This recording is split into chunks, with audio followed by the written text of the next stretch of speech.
Makasih Mbak, kami tunggu informasi-informasi selanjutnya.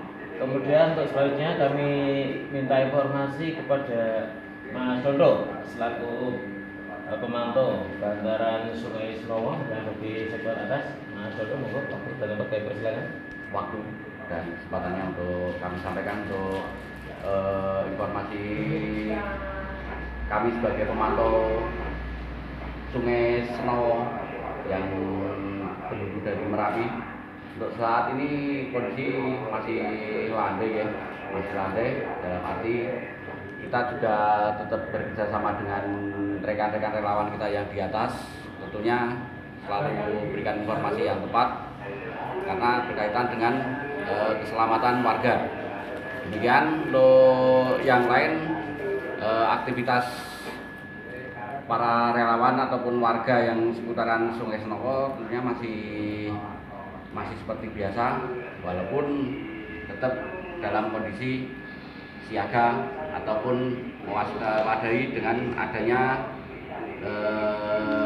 banjir lahar dingin suatu saat nanti.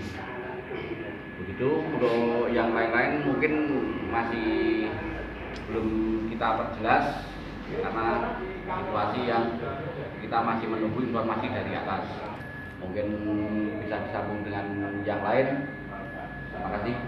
Baik Mas Dondo, terima kasih atas informasinya. Dan sebagai pengampu bantaran Sungai Senowo hingga saat ini aktivitas warga masih seperti biasa gitu. Tentunya untuk bantaran itu Sungai Senowo itu sangat lebar enteng, sungai yang cukup besar dan itu dari tahun 2010 juga membawa material dari atas.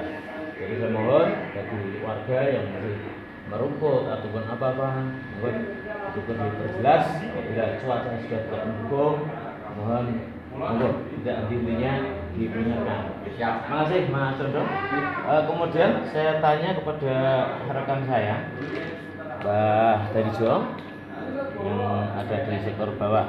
Tentunya itu tidak terlepas dari aliran bantaran Sungai Senowo. Monggo informasi terkini terkait dari tahun 2010 yang lalu makam pun sempat terkikis gitu. Ya. Mungkin langkah-langkah apa yang sudah diantisipasi mulai saat ini, Pak? Ya, terima kasih Pak Gumber. Kami mewakili dari rekan relawan, kami mewakili yang bertugas di bantaran Sungai Babelan Bawah. Bila terjadi hujan, kami beserta rekan pasti langsung mengkondisikan di jembatan Gondosuli. Kami bersama rekan-rekan mengantisipasi nanti apabila terjadi banjir, itu kan banyak sepeda yang lewat. Ya, seandainya nanti terjadi banjir, yang penting kita mengantisipasi untuk namanya kendaraan dilarang melewati. Karena bila terjadi banjir seperti tahun yang kemarin itu sampai ada yang makam terkikis. Ya. Pokoknya yang penting kami sebagai relawan bila terjadi hujan langsung menuju ke titik lokasi. Ya, itu saja yang perlu saya sampaikan, Pak Tua. Terima kasih. Oke, terima kasih Pak Darijo yang telah menerima apa yang kami tanyakan. Alhamdulillah semuanya dari warga sudah siap untuk melaksanakan antisipasi perkembangan situasi terkini. Terima kasih, tentunya kami selalu tunggu informasi selanjutnya. Kemudian yang tak kalah penting itu memantau bantaran Sungai Lamat. Dalam hal ini Mbak Biji, monggo waktu dan tempat yang bersekan informasi terkini perkembangannya, monggo. Baik, terima kasih Pak Gumber. Kami yang ada di bantaran Sungai Kalilamat, khususnya Kalilamat, itu kita mengantisipasi karena memang Kalilamat itu selamanya airnya kecil, penuh kotoran dan banyak kayu-kayu yang berserakan terutama yang ada di dak-dak. Jadi tempo hari kita bersama Mas Sambas, saya bon untuk membersihkan potong kayu-kayu yang ada di dam-dam berserakan itu, supaya apa, nanti seandainya nanti ada banjir dari atas, kayu-kayu itu nanti akan bersih dan jalannya lahar itu akan lancar. Dan juga semuanya itu memang kita menghimbau kepada masyarakat desa-desa yang dekat dengan bantaran Sungai Kalilamat disuruh membersihkan supaya karena Kalilamat ini selamanya kan tidak akan bersih. Nah, sekarang ini boleh dilihat daerah Kaki Puro, Tunggeng itu juga sekarang sudah bersih. Semua memang sudah saya cek, semua lancar. Itu aja yang bisa saya laporkan, Pak. Monggo. Oke, terima kasih Mbah BJ atas informasinya. Walaupun tidak harus dari atas ya Mbah, tapi untuk memperlancar namanya air. Ya, untuk pohon-pohon sudah dipotong, dibersihkan dengan harapan tidak karena erupsi ya Mbah ya. Ya. Sampai kapanpun harapannya Sungai Kalilamat tetap berkondisi. Oke, makasih Mbah. Dan yang tak kalah penting, saya minta informasi dari Mas Sambas selaku warga masyarakat desa Jinjing yang masuk ke dalam daerah ketiga. Dalam hal ini selain yang kami tanya terkait dengan masyarakat, Pak Jenderal sebagai net holder yang ada di atas secara langsung lewat perangkat maupun secara langsung lewat nyata dengan keluar rumah pun sudah bisa periksanya jelas. Nah, ini tentunya informasi yang Pak Jenderal berikan sangat-sangat kami tunggu. Monggo untuk sampai detik ini, nah dari dalam sampai ke sini mungkin ada hal-hal yang sekiranya perlu diantisipasi.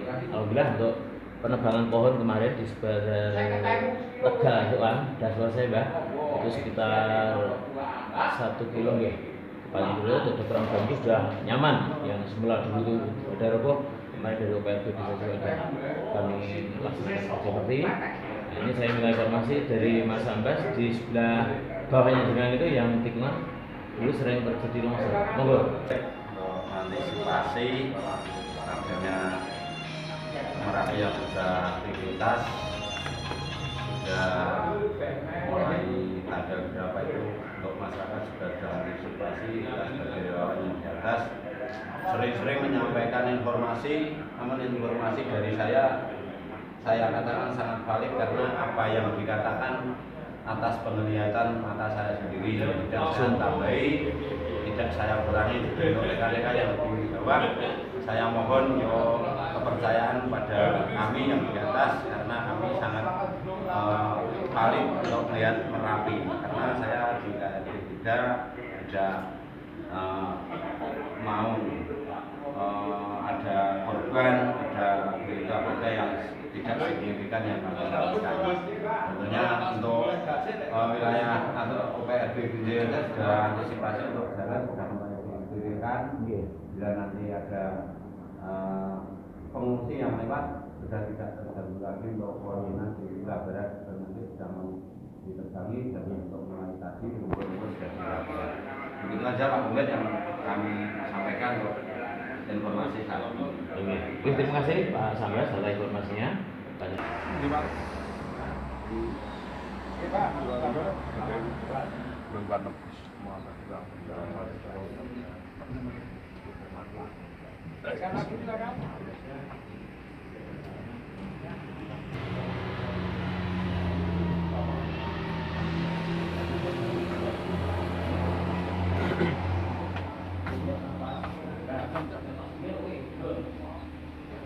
Besok sore. Kalau Bino tuh, Oke. Kalau Bino betul kok kayak nanti ada informasi. Saya masuk. Jadi ini ratus wan lah, nganggur.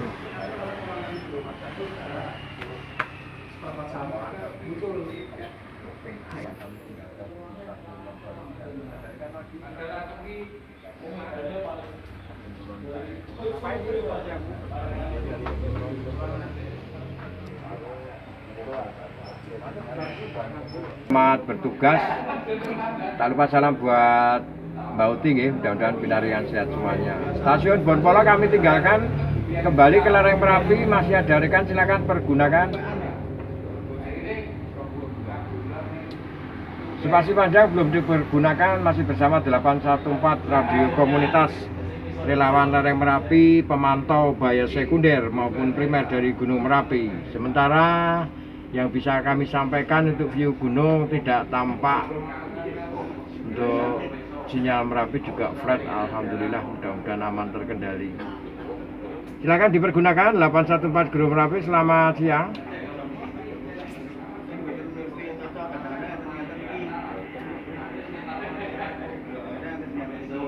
Oh, selamat siang Bapak, terpantau. Sampai Ngareng Merapi, sektor utara juga tadi sudah gerimis. Sementara kami memantau di Kecamatan Bugul, hujan sudah mulai. Lalu corona di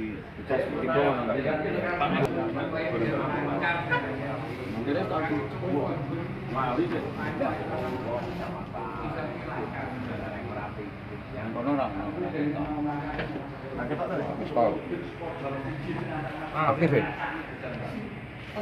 Aktif. Anu boleh itu.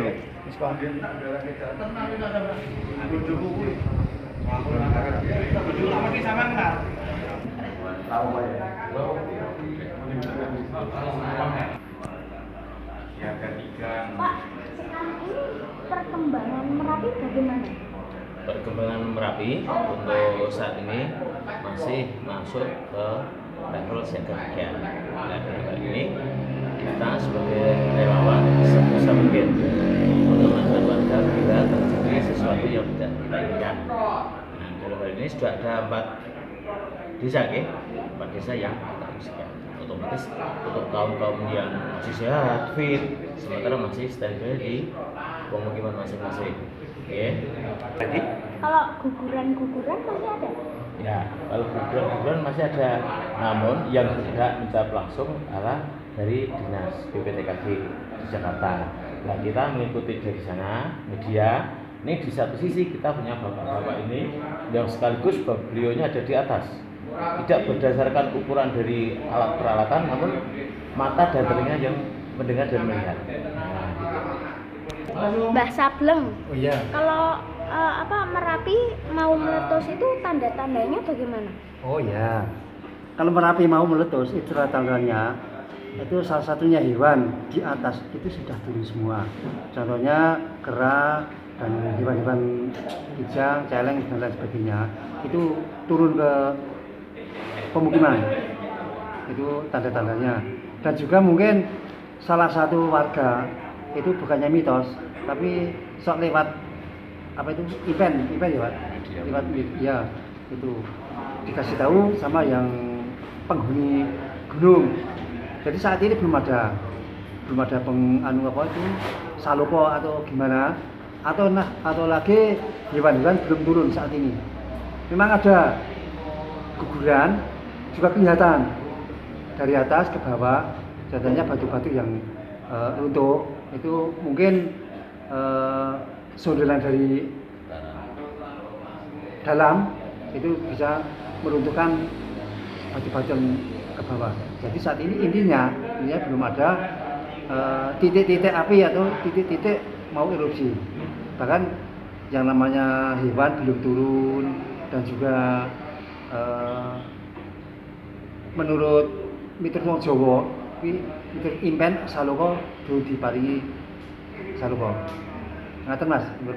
Jadi indikasinya kalau ada hewan-hewan turun dari Merapi turun ke pemukiman itu tanda-tanda mau erupsi, meletus. Oh ya betul itu sudah beberapa kali kalau ada tanda-tanda hewan dari Merapi turun ke pemukiman itu pasti masanya di atas sudah merasakan panas dan juga tidak tahan di atas, maka dari itu cari makanan yang di bawah, contohnya di pemukiman masyarakat. Demikian. Terima kasih infonya Pak Sableng. Oh iya. Selamat. Kalau Pak Sambas tinggal di mana Pak? Untuk tinggal saya di 6,4 kilo Dusun Ngabik, Desa Kerinjing, Kecamatan Ribun. Ngaglik itu di bawah Kerinjing ya Pak? Ya betul, jadi yang atas Trono, terus Kerinjing Tempel, Kerinjing Krajan, lalu di Ngabik. Untuk satu kelurahan paling bawah, Kelurahan Kerinjing yang paling bawah Dusun Ngabik. Berbatasan dengan Sewuan berarti? Oke betul, perbatasan dengan Sewuan Tegal. kalau dusun Trayem itu masuk desa Krinjing ya?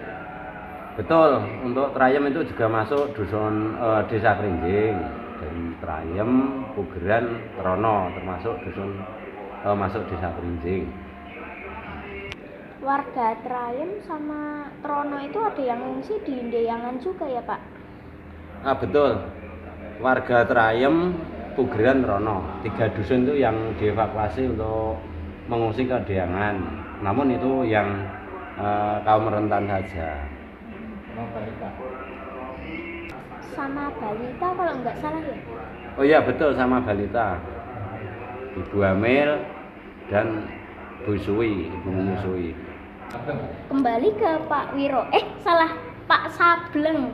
Kalau jarak dari Merapi sampai tempat Bapak itu berapa kilometer? Oh, dari Puncak sampai tempat saya itu 4,5 kilo. Jadi posisi saya ada di KRB 3 Dukuh Belang, Desa Trogolele, Kecamatan Selo, Boyolali. Itu.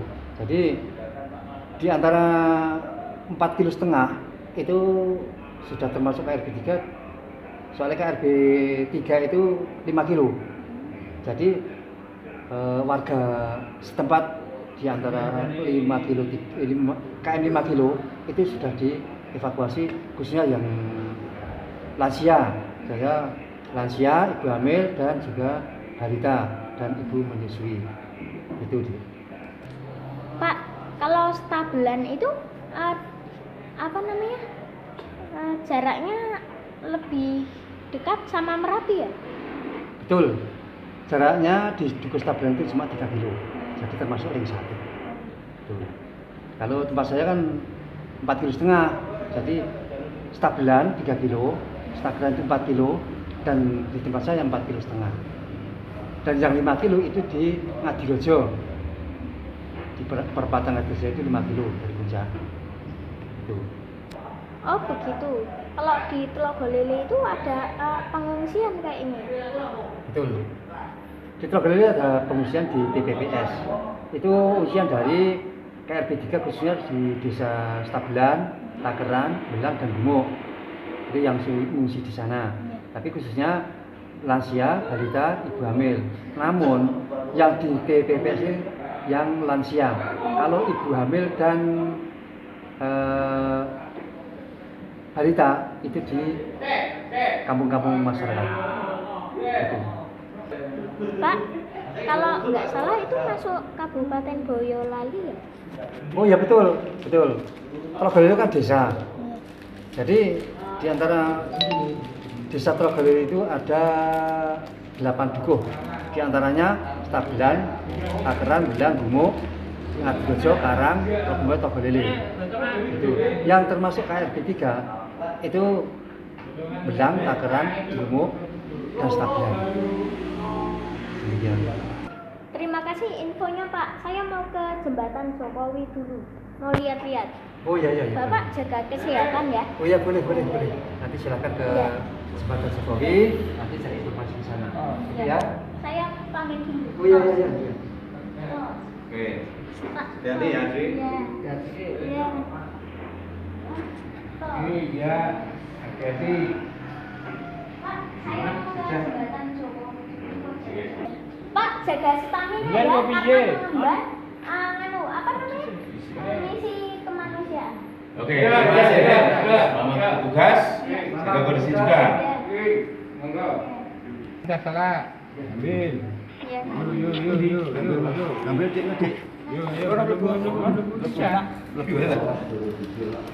Nah, ini logistik wilayah. Mobil datang. Ini.